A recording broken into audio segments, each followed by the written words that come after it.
I knew the exact moment the company was doomed. It wasn't when the stock dipped, and it wasn't when they replaced the breakroom coffee with some organic sludge that tasted like distilled disappointment. It was the moment Jared walked in. Jared was the new CTO, a 28-year-old venture capital experiment wrapped in a fitted vest and smelling like sandalwood and unearned confidence. He walked into the conference room like he was Moses parting the Red Sea, except the Red Sea was just a bunch of tired, middle-aged engineers praying for severance packages. I was sitting in the corner, nursing a styrofoam cup of lukewarm bean water, watching him survey the room. I've been here 6 years. In tech years, that makes me a prehistoric fossil. I'm the ghost in the machine. I'm the reason the servers don't catch fire when Black Friday traffic hits. But to Jared, I was just a woman in a hoodie who looked like she needed a nap and a cigarette. By the way, if you enjoy watching arrogant corporate frat boys get absolutely dismantled by the people they underestimate, do me a solid, hit that subscribe button and upvote this story.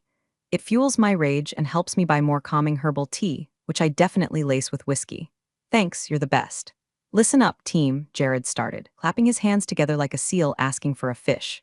I've been reviewing the architecture, and honestly, it's a mess. It's legacy garbage. We're pivoting to a microservices-first, AI-driven ecosystem by Q3. He threw a slide up on the projector. It was a bunch of meaningless circles and arrows that looked like a football play drawn by a toddler on Adderall. I squinted at it. He was proposing deleting the central logic gate of our entire logistics platform. That legacy garbage he was talking about, that was Quantum Ops. That was my baby. That was the code I wrote during the 2020 logistics nightmare, fueled by panic and insomnia, which literally saved this company from bankruptcy when the rest of the world's supply chains were collapsing like a house of cards in a hurricane. Excuse me, I said, my voice raspy. I hadn't spoken in a meeting in 3 months. Heads turned. That garbage handles 90% of our vendor compliance. You delete that node and you're not just pivoting, you're lobotomizing the company. Jared turned to me. He had that smile, the one that doesn't reach the eyes, the one practiced in a mirror while listening to Gary Vaynerchuk podcasts. He looked at my messy bun, my faded Nostromo crew t-shirt, and then checked his Apple Watch.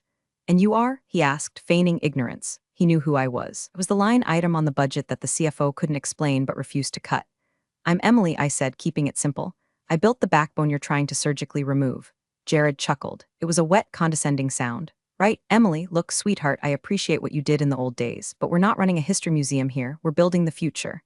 And frankly, your monolithic code is holding us hostage. We need agility, we need velocity. You don't need whatever this patchwork is. Sweetheart, the word hung in the air like a fart in an elevator. The other engineers looked down at their laptops, terrified. They knew I wasn't just the architect. They knew I wasn't even technically an employee. But Jared?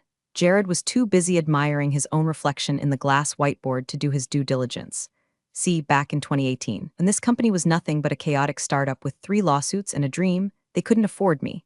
I was a mercenary developer with a rate that made CFOs weep. So, my lawyer, a shark named Heavy Metal Dave who operates out of a strip mall next to a vape shop, came up with a different arrangement. I didn't sign an employment contract. I signed a licensing agreement. I incorporated my own LLC, Ironclad Logic, and I licensed the Quantum Ops platform to them. Think of it like Adobe or Microsoft. You don't buy the software, you buy the right to use it. And like any landlord renting out a penthouse to a bunch of rowdy college kids, I kept a key. Jared didn't know that. Jared saw a middle-aged woman with dark circles under her eyes and assumed I was a legacy hire, some diversity quota from a bygone era. He thought he was firing a rusted cog. Didn't realize he was trying to evict the landlord while still living in the house. Okay, Jared, I said, leaning back in my chair, the plastic creaking under the weight of my exhaustion. You're the boss. Agility, velocity, got it. Glad we're on the same page, he smirked, turning his back to me to point at his nonsense diagram again. We're going to start sunsetting the old modules effective immediately. HR will be doing some restructuring to align with the new vision. Restructuring, corporate speak for firing the people who actually know how the lights work. I didn't argue. I didn't throw my coffee at him, even though the urge was strong enough to make my hand twitch. I just sat there, watching him pontificate about synergies and bandwidth. My heart wasn't even racing. That's the scary part. When you've been in the trenches this long, you don't panic when the rookie pulls the pin on the grenade. You just check your watch and calculate the blast radius. I looked at the date on my phone. My licensing contract renewed automatically every quarter unless contested. The next payment was due in 4 days. Paragraph 4 of my contract was very specific about what happens if the licensee attempts to modify, reverse engineer, or disparage the integrity of the provided software. And Paragraph 6 was the nuclear option. Jared wrapped up the meeting with a "let's crush it" team and stormed out, likely to go drink a kale smoothie and high-five himself in the mirror. I stayed seated for a moment, finishing my cold coffee. One of the junior devs, a kid named Mike who had trained to not delete production databases, looked over at me with wide eyes. Emily, he whispered. Are you okay? He's going to cut you. I crushed the styrofoam cup in my hand and tossed it into the recycling bin with a perfect arc. Don't worry about me, Mike, I said, standing up and smoothing out my hoodie. Just do me a favor. If you see me walking out with a box later this week, don't help me carry it. Just go back to your desk and make sure your resume is up to date. I walked back to my cubicle, well, my leased workspace technically, and logged into my private admin console. Not the company one, the one hosted on a private server in a basement in Estonia that I pay $50 a month for. Jared wanted a revolution, he was about to get a revelation. The freeze-out started subtle, like black mold in a bathroom wall. First, it was the calendar invites. The weekly architecture sync dropped off my Outlook. Then, the strategy alignment meeting. I was sitting in my cubicle, listening to the muffled sounds of laughter coming from the glass-walled conference room 10 feet away. Jared was in there, holding court. Through the glass, I saw him pointing at a whiteboard that I used to own. He was erasing my diagrams, complex, functional flowcharts of data logic, and replacing them with buzzwords like holistic synergy and cloud-native mindset. It's funny how fast you become invisible. 6 years of 80-hour weeks, 6 years of waking up at 3 a.m. to patch a server leak so the CEO could buy his third boat, and suddenly I was a ghost. People I'd had lunch with for years started avoiding eye contact in the hallway. They smelled death on me. In corporate America, getting fired is contagious. If you stand too close to the victim, management might decide you're part of the disease. Then came the new guy. Jared introduced him on Tuesday. Team, meet Tyler. He's our new product evangelist. He's going to be spearheading the transition to the new stack. Tyler looked like he was 12. He was wearing pristine white sneakers that had never touched a dirty server room floor. He came over to my desk, holding a matcha latte, looking like a puppy who just peed on the rug but thinks he's a good boy. Hey, Emily, right? Tyler said, beaming. Jared told me you're the legacy historian. I'd love to pick your brain about the old code before we deprecate it. Historian, deprecate. I swiveled my chair around slowly. Tyler, do you know what a load balancer is? He blinked. Well, yeah, concept-wise. We use AWS for that, right? It's all serverless now. Right, I said, turning back to my screens. Serverless, because the cloud is just magic sky pixie dust, not actual hardware running in a warehouse in Virginia that melts if you don't optimize your queries. Good luck, Tyler. He wandered off, looking confused. I almost felt bad for him. Almost. He was walking into a minefield with a map drawn by a narcissist. By Thursday, my access to the staging environment was revoked. I got a generic system email, permissions updated by admin, J. Doe. I didn't fight it. I didn't storm into Jared's office demanding answers. I simply opened my personal laptop, my trusty, beat-up Lenovo that held the keys to the kingdom, and checked the bank account for Ironclad Logic LLC. It was the first of the month. The quarterly licensing fee for the Quantum Ops Core platform was due at midnight. Usually, the old CFO, a guy named Marcus who actually understood how contracts worked, had it on autopay. But Marcus had been restructured last month, too. I refreshed the page, no pending transaction. I refreshed it again an hour later. Nothing. I sat there, the blue light of the monitor reflecting in my glasses, feeling a strange mix of adrenaline and calm. It was happening. They were ghosting the payment. In their arrogance, they assumed that since I was sitting in a cubicle collecting a salary, which was actually a retainer fee disguised as payroll for tax simplicity on their end, I didn't need to pay the vendor invoice. They thought they owned me. Therefore, they thought they owned the code. I pulled up the contract. I keep a digital copy, but I also have the original, signed in wet ink by the founder, safe in a fireproof box at home. Clause 3.1, Payment Obligations. Failure to remit licensing fees within 24 hours of the due date constitutes a material breach. Clause 3.2, Cure Period. There is no cure period for willful non-payment or unauthorized modification of the source material. Jared had already violated the unauthorized modification clause by trying to patch his new microservices on top of my core without my API keys. And now, he was about to violate the payment clause. I could have walked into his office. I could have warned him. I could have said, hey, Slick, you're about to default on the software that runs your entire inventory system. But then I remembered Sweetheart. I remembered the way he laughed when he said legacy garbage. I remembered the way he looked at me like I was an ugly piece of furniture he couldn't wait to curb, so I let the clock tick. At 4:00 p.m. on Friday, HR sent me a calendar invite for 4:30 p.m. Subject, quick sync. Location, meeting room B. This was it. Friday firing, the classic move. Do it at the end of the day so the employee can't cause a scene and the rest of the staff has the weekend to forget they existed. I started packing, not much. Just a few photos, my lucky screwdriver set, and a succulent that was clinging to life despite the air quality. I wiped my company-issued laptop. I didn't just delete files, I ran a military-grade scrubber on the drive. Not because I had anything to hide, but because I'm a professional and I don't leave fingerprints. I checked the bank account one last time, still zero. I stood up, put on my jacket, and grabbed the manila folder I'd brought from home. Inside was the contract, heavily highlighted in neon yellow. It was time to go to the principal's office. Meeting room B was a glass fishbowl near the elevators, designed so everyone could see your shame as you got the axe. Jared was there, of course, leaning against the wall with his arms crossed, looking like he was posing for a Forbes 30 under 30 cover. Sitting at the table was Brenda from HR. Brenda was a nice lady who communicated exclusively in sad smiles and pamphlets about Cobra insurance. She looked like she wanted to be anywhere else, possibly dead. "Have a seat, Emily," Brenda said, her voice soft like she was talking to a spooked horse. I sat. I placed my manila folder on the table. Jared eyed it suspiciously, then smirked. He probably thought it was a desperate attempt to show him project charts to save my job. So Jared started, not letting Brenda do her job. "We've been evaluating the team structure. And as we move toward this high-velocity, cloud-native future, we're finding that your skill set doesn't align with the trajectory of quantum ops." Trajectory, I repeated, nodding slowly. "Like a missile into a mountain?" Jared's jaw tightened. "We're terminating your employment, effective immediately. Brenda has the paperwork, standard severance. 2 weeks' pay, we'll need your badge and laptop." Brenda slid a stack of papers across the table. "We also require you to sign this NDA and non-disparagement agreement to receive the severance," she added, looking at her hands. I didn't touch the papers. I looked at Jared.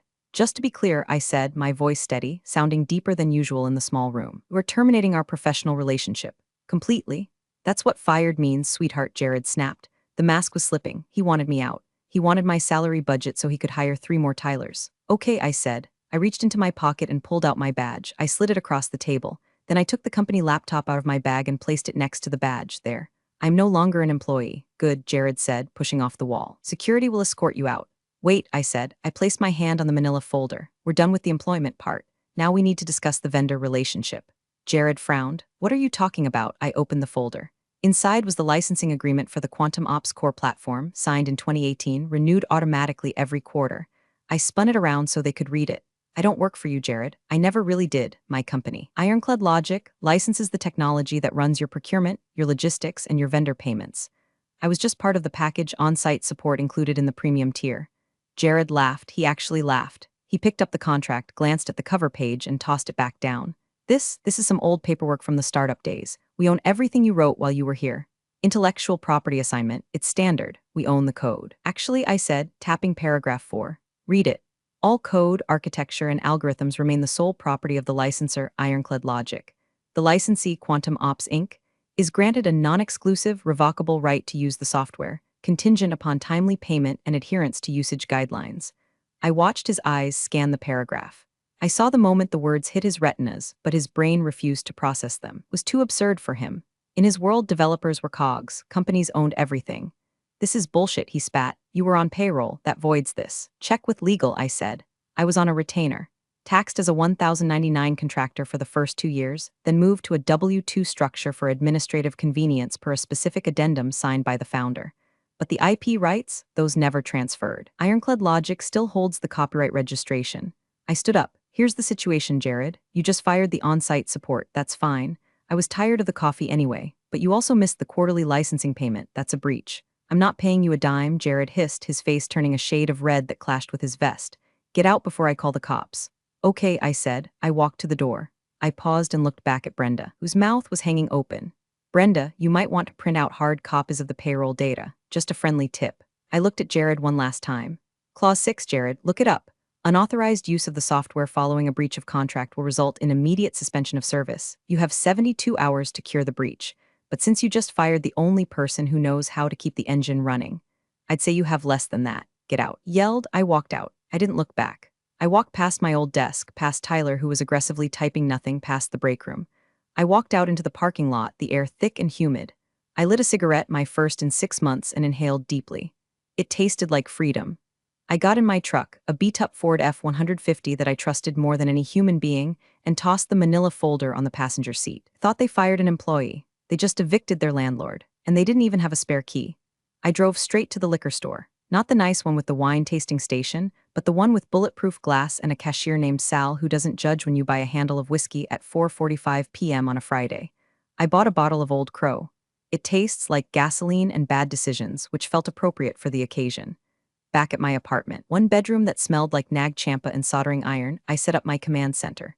I wasn't going to hack them. I didn't need to. Hacking is illegal. What I was doing was strictly administrative enforcement of a binding contract. I opened my laptop and logged into the Ironclad Logic remote admin panel. It communicated with the Quantum Ops servers via a heartbeat signal.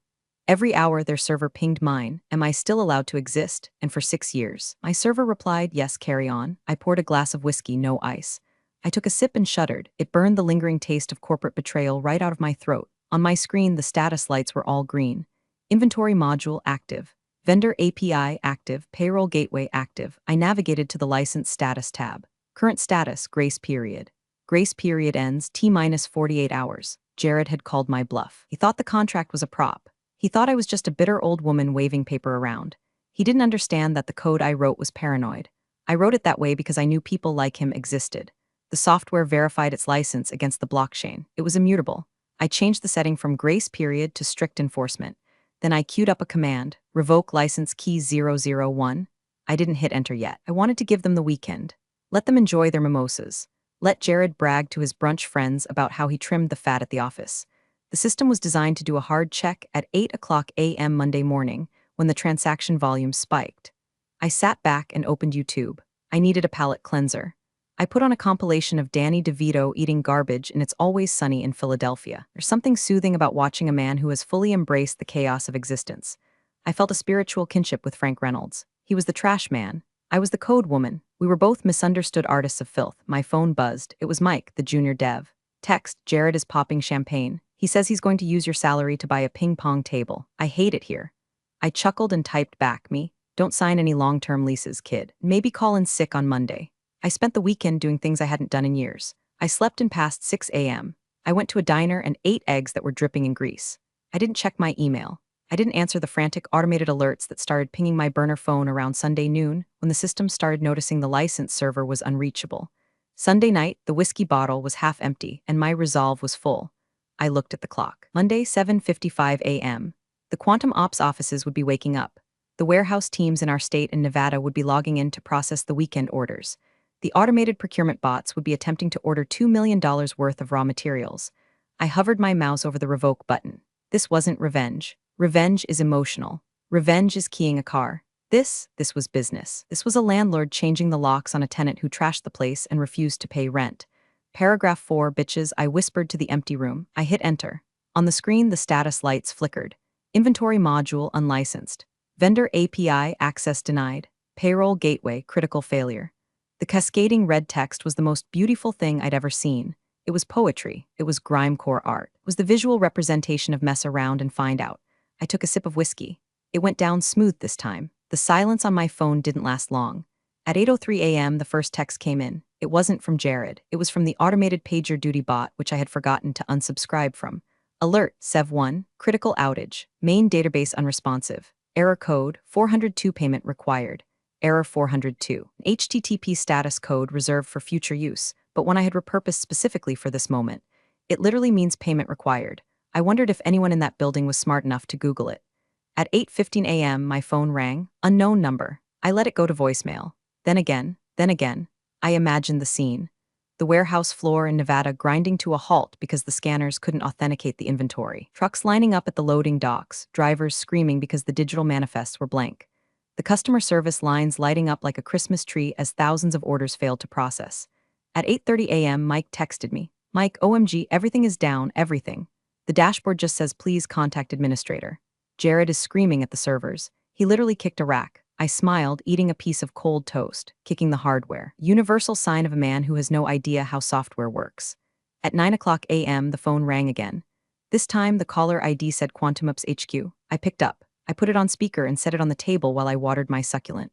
Hello, I answered, my voice groggy, feigning sleep. Emily, this is Jared. His voice was an octave higher than usual. It sounded tight, like he was being strangled by his own vest. Who? Jared, the CTO. Look, have a situation. The system is down, all of it. We think it's a logic bomb. Did you leave something running? I don't work there anymore, Jared, I said, spraying the plant. I returned my laptop. I have no access. Don't give me that, he shouted. I could hear panic in the background, phones ringing, people yelling, the error message. It says license invalid. What did you do? Oh, I said, acting dawning realization. The license. Yeah, I told you about that on Friday. Did you pay the invoice? The invoice? I told you we're not paying that. It's extortion. It's a contract, Jared. And since you didn't pay and since you fired the on-site admin, the software has reverted to its default state. which is off. Turn it back on, he demanded. Right now, or I will sue you into the ground. I will ruin you. Jared, I said, my voice dropping to that cold, steel tone I used when training interns. We're currently using unauthorized intellectual property. My lawyer is drafting a cease and desist as we speak. If you attempt to bypass the lock, that's a violation of the DMCA. That's a federal crime. Do you look good in orange jumpsuits? It might clash with your vest. There was silence. Then a muffled voice in the background. It sounded like the legal counsel. I heard the words, she's right, and liability. Just fix it, Jared pleaded, his bluster evaporating. We're losing $10,000 a minute. That sounds like a you problem, I said. I'm unemployed. I have a lot of free time, but I don't do charity work for companies that fire me. What do you want? I want you to put the CEO on the phone, I said. He's in a board meeting. Then drag him out. Because in about 10 minutes, the vendor auto-pay system is going to try to wire payments to your suppliers, and since the encryption keys are locked, it's going to fail. Your supply chain will officially be dead by lunch. Hold on, he gasped. I heard the phone fumbling. I heard running footsteps. I took another sip of coffee. I wasn't just twisting the knife. I was showing them the anatomy of the wound. They thought technology was magic. They thought it just happened. They forgot that people built it, people with mortgages and pride and contracts. A new voice came on the line, deep, booming, but currently shaking.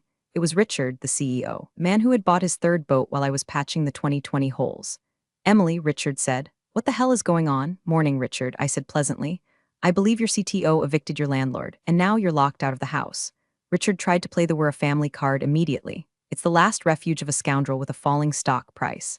Emily, look, emotions are high, Richard said, his voice dripping with fake empathy. Jared made a mistake. He's young, he didn't understand the nuances of your arrangement, but we can fix this. Just turn the servers back on, come in, and we'll discuss a raise, a big one. I was sitting on my porch now, feet up on the railing, watching my neighbor, old man Jenkins, wrestle with his lawnmower. He was winning, unlike Richard. I don't want a raise, Richard, I said, and I don't want my job back. That bridge didn't just burn, it evaporated. Then what? What is this blackmail? It's a vendor dispute, I corrected. You are currently in possession of proprietary software that you haven't paid for. Since you terminated the support contract, I am exercising my right to terminate the license. You have two options. I paused. I let the silence stretch until it became uncomfortable. Option A, I continued. You migrate to a new system. Jared seems to think he can build a cloud-native AI ecosystem, or whatever buzzword salad he spit out. Go ahead, build it. It took me 6 years to build Quantum Ops. Maybe he can do it in 6 hours. Good luck. We can't do that, Richard snapped. We're dead in the water without your platform. Option B, I said, you purchase a one-time perpetual license for the source code. Meaning you buy Ironclad Logic's IP. You own it, I walk away. You get the keys, the documentation, everything, you never see me again.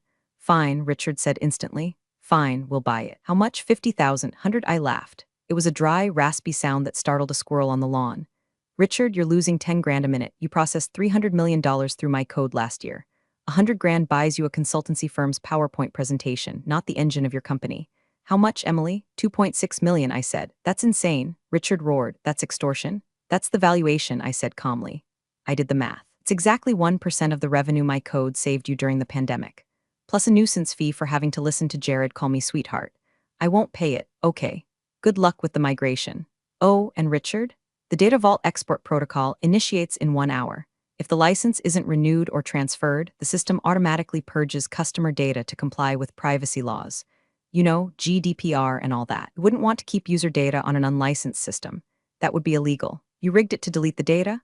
I programmed it to be compliant, I lied. Well, mostly lied. It was a privacy feature, but weaponized. I need time, Richard said, sounding defeated. You have 59 minutes, I said. I'll send the DocuSign to your personal email. I assume corporate email is down since the authentication server runs on? Well, you know, I hung up. I watched old man Jenkins finally get his mower started. It roared to life, spewing blue smoke. Yeah, get it, Jenkins, I muttered, raising my coffee mug. My phone buzzed again. It wasn't Richard. It was a LinkedIn notification. Jared Tech Guru has viewed your profile. I bet he did. I bet he was looking at my skills section, realizing that legacy architecture meant the only thing holding up the ceiling. I went inside and opened my laptop. I drafted the invoice. Ironclad Logic LLC. Service, transfer of IP rights and emergency system restoration. Amount, $2,600,000 and 0 cents. Note, payment required via wire transfer immediately upon signature. I sent it. Then I sat and waited. The power of being the one who built the maze is that you're the only one who knows where the exit is. They were trapped in the dark, and I was selling flashlights for premium. The next 45 minutes were a blur of texts from Mike. He was live blogging the apocalypse from the server room. Mike, 10:15 a.m. Bro, it's bad. Legal is screaming at Jared. They found the contract. The general counsel literally asked Jared if he can read. Mike, 10:22 a.m. Richard is red in the face. He's talking about calling the FBI. Legal told him that since it's a contract dispute and we stopped paying, FBI would just laugh. We literally breached first. Mike, 10:35 a.m., Jared is crying, actual tears. He's blaming the vendor. He said you sabotaged us. Richard threw a stapler at the wall. I watched the clock. 10:45 a.m. 15 minutes until the compliance purge, which was actually just a script that archived the data to cold storage, but they didn't need to know it was recoverable. My phone rang. It was legal. A woman named Sharon. I liked Sharon. She was sharp, but a polite one. Emily, Sharon said. Her voice was flat, professional. The voice of someone cleaning up a toddler's mess. We've reviewed the documentation. Hi, Sharon. Did you catch paragraph 4? I did, and paragraph 6. And the addendum regarding IP assignment, it's ironclad. Pun intended. I have a good lawyer. I see that. Look, Richard is ready to sign. But we need an assurance that the system comes back online immediately. No delays. The second the wire hits my account, I push a patch that updates the license key to perpetual. The red lights turn green, business as usual. Jared can even keep his job if you haven't thrown him out the window yet. Jared is being handled, Sharon said. Sending the wire now. I refreshed my bank app. It's a strange feeling. Watching your net worth go from enough for rent and tacos to enough to disappear in a single second. Pending transaction. Plus $2,600,000 and 0 cents. Source, Quantum Ops Inc. It's there, I said, my heart skipping a beat for the first time all weekend. Unlock it, Emily. Pleasure doing business with you, Sharon. I hung up. I tabbed over to my terminal. Command, update license status perpetual. Command, cancel purge sequence. I hit. 2 minutes later, Mike texted. Mike, we are green. Systems are booting. The dashboard works. People are cheering. It's like the end of Apollo 13 in here. I didn't cheer. I felt a sudden, crushing exhaustion. The adrenaline dump. It was over. I had won. I had humiliated the tech bro culture that tried to erase me. I had secured my retirement. But I also knew I was done. I could never work in this town again. Word spreads. I was the developer who held a company hostage. They wouldn't tell the story about how they didn't pay me. They'd tell the story about how I was dangerous. I was fine with that. I looked at the bottle of Old Crow. I deserved an upgrade. I went to the kitchen and poured the rest of the cheap whiskey down the sink. I grabbed my keys. I was going to the good liquor store, the one with the cheese samples. But before I left, I sent one last email to Jared. Subject, transition handoff. Body, the keys are under the mat. Try not to burn the house down. P.S. The legacy garbage just cost you $2.6 million. Might want to respect the code next time, sweetheart. 2 weeks later, I was sitting in a waiting room, not the doctor's office, the lobby of Apex Logistics. Apex was Quantum Ops' biggest competitor. They were the Coke to our Pepsi.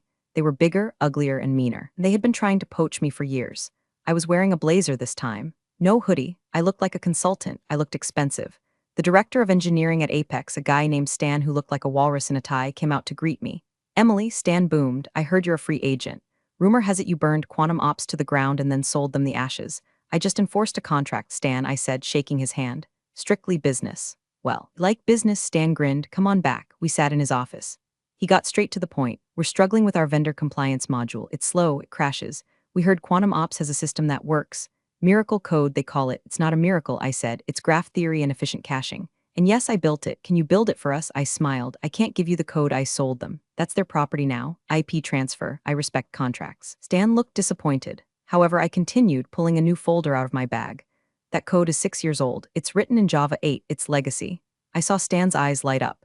In my free time, I lied. It was actually during the endless meetings Jared made me attend. I've been sketching out a new architecture, Rust-based, high concurrency. It wouldn't just match Quantum Ops speed. It would lap them. It would make their system look like an abacus. And how long to build it? 6 months. If you give me a team and total autonomy. No Jareds, no product evangelists, just me and some coders who know what a pointer is. And the price? Consulting fee, I said, plus equity. Stan extended his hand. Welcome to Apex, Emily. I walked out of that building with a contract that made the $2.6 million look like a tip. Here's the thing about winning. It's not about destroying the other guy. It's about making sure that even when they think they've won, Quantum Ops technically own the code now. They're still losing. They paid millions for a Honda Civic. I was about to build a Ferrari for the guys across the street. I stopped by a newsstand on the way home. I checked the trade journals on my phone. Headline, Quantum Ops CTO demoted to special projects following Q3 outage. Jared wasn't fired. Of course he wasn't. He probably had an uncle on the board. But he was banished to the basement. He was now in charge of special projects, which in corporate speak means don't touch anything sharp. I lit a cigarette. The smoke curled up into the gray sky. I felt clean. 6 months later, Apex Logistics launched Apex Prime. It destroyed the market. It was faster, leaner, and didn't crash when you looked at it wrong.